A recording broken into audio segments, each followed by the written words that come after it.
জামাই সেজে আমি হাজির হয়েছি, উপহার কি কি পাবো লিস্টি করেছি। জমিয়ে খাবো আমি ইলিশ মাংস কই, খাবো আমি ছেটে কুটে মিষ্টি সাথে দই। নমস্কার কাকু, নমস্কার। আরে কে রে তুই? নমস্কার জানাচ্ছিস? কে তুই?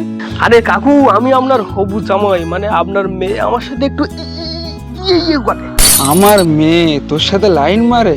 তা কই দেখে তো মনে হয় না। তা তুই আজকে কি মনে করি? আসলে কাকু আজকে আমার ষষ্ঠী পুজো, ইয়ে না মানে আজকে তো জামাই ষষ্ঠী, তাই ভাবলাম যে হবু শ্বশুর বাড়ি আগে থেকে ঘুরে যাই। ঘুরে বালি, তো ওর মা তো বাড়িতে নেই, তুই জামা ষষ্ঠী করতে এসেছিস, তা তোর মিষ্টি কোথায়?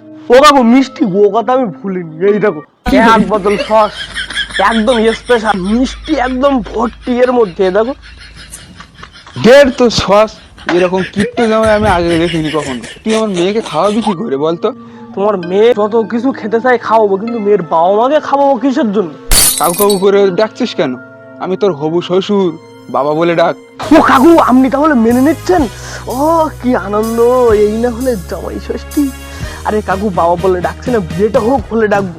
তা সবই তো ঠিক আছে বাবা, কিন্তু আমার মেয়ের তো 1 মাস আগে বিয়ে হয়ে গেছে।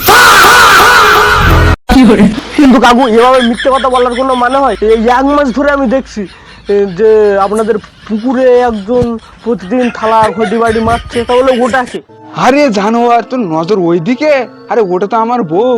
হয়ে গেল আমার জামাই ষষ্ঠী।